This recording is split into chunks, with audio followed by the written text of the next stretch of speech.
The bridge opened on the 10th of June 2000, attracting thousands of people and the media. But as the people poured over the bridge, it was clear something was wrong. The bridge was wobbling from side to side. I got a phone call midday saying we had a problem, and my first reaction was same as everybody else's. Well, all bridges move a little bit. There's an exaggeration going on, but Roger said no, this is real. And so I came down early afternoon, and you saw it, and you think this isn't real. This can't be happening. It was very disappointing. We were witnessing the bridge performing in a way that we hadn't anticipated. We'd done lots of work to try and understand its behaviour.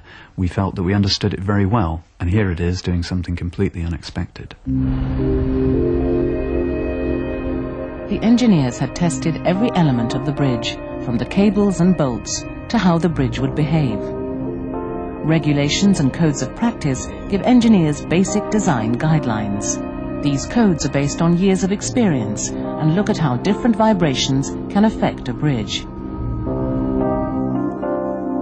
In 1941, the effect of wind-induced vibrations was fully understood after the Tacoma Narrows Bridge in America collapsed under a strong, persistent wind. But it's not just the elements. Soldiers marching can create sufficient vertical vibration to bring a bridge down. Before crossing, they're always ordered to break step. Break step! Signs on some bridges still bear witness to this danger. As engineering advances, the bridge building codes are continually updated. Arup researched beyond the requirements of the codes, studying pedestrian vibrations in detail.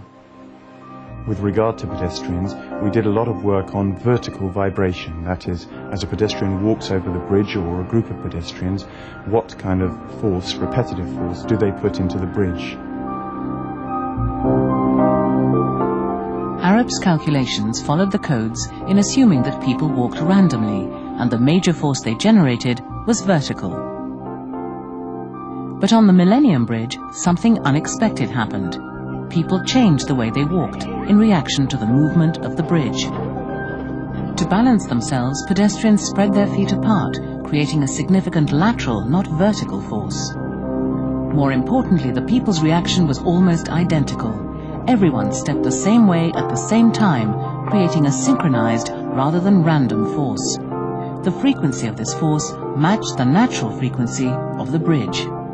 The motion of the crowd was synchronized with the motion of the bridge, and that's actually proved to be a very important observation. We also observed a quite bizarre behavior, that we could control the level of vibration by limiting the number of people. But it was far from a linear relationship.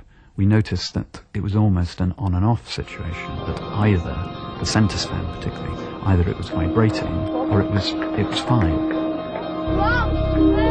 The vibration developed when a large number of people picked up the slight movement all lightweight bridges exhibit and locked into it.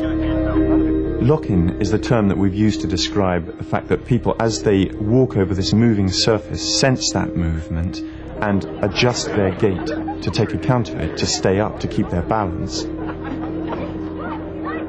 Lock-in seemed to be a problem no one had come across before. But Arup then identified two bridges that appeared to have a similar problem. One in Japan and one in France.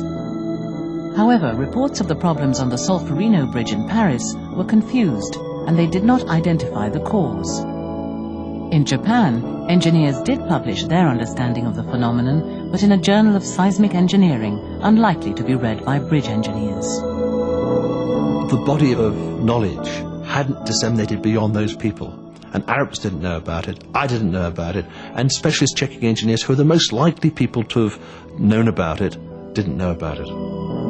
As news of the bridge spread, Arup received reports of other bridges of all shapes and sizes that had wobbled. This meant that any bridge with a low natural frequency, carrying large numbers of people, could begin to sway. Clearly, the phenomenon was not caused by the Millenium Bridge's innovative design.